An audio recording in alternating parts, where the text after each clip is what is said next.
تو سب سے پہلے حضرت قتادہ رضی اللہ تعالیٰ عنہ سے روایت ہے، فرماتے ہیں کہ قلت لانس بن مالک رضی اللہ تعالیٰ عنہ کیف کان نعل رسول اللہ صلی اللہ علیہ وسلم۔ حضرت قتادہ رضی اللہ تعالیٰ عنہ سے روایت ہے، فرماتے ہیں کہ میں نے حضرت انس بن مالک رضی اللہ تعالیٰ عنہ سے پوچھا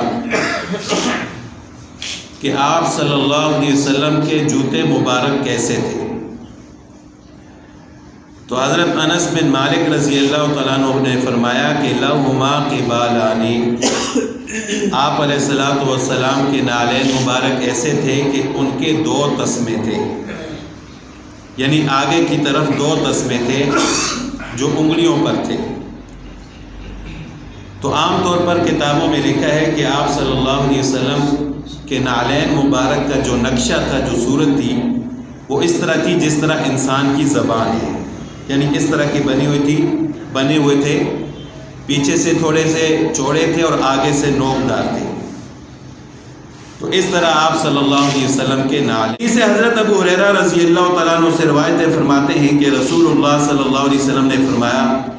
اذا انتعل احدکم فلیبدأ بالیمین، جب آپ میں سے کوئی شخص جوتا پہنے تو اس کو چاہیے کہ دائیں طرف سے ابتدا کرے، یعنی پہلے دائیں پاؤں میں جوتا پہنے پھر بائیں پاؤں میں جوتا پہنے۔ اور فرمایا کہ وَإِذَا نَزَعَ فَلْيَبْدَأْ بِالشِّمَالِ، جب جوتے اتارنا چاہے تو پھر بائیں طرف سے ابتدا کرے۔ جوتا پہننے میں سنت یہ ہے کہ پہلے دائیں پاؤں میں جوتا پہنے پھر بائیں پاؤں میں، اور جوتا اتارنے میں سنت یہ ہے کہ پہلے بائیں پاؤں سے جوتا اتارے پھر دائیں پاؤں سے جوتا اتارے۔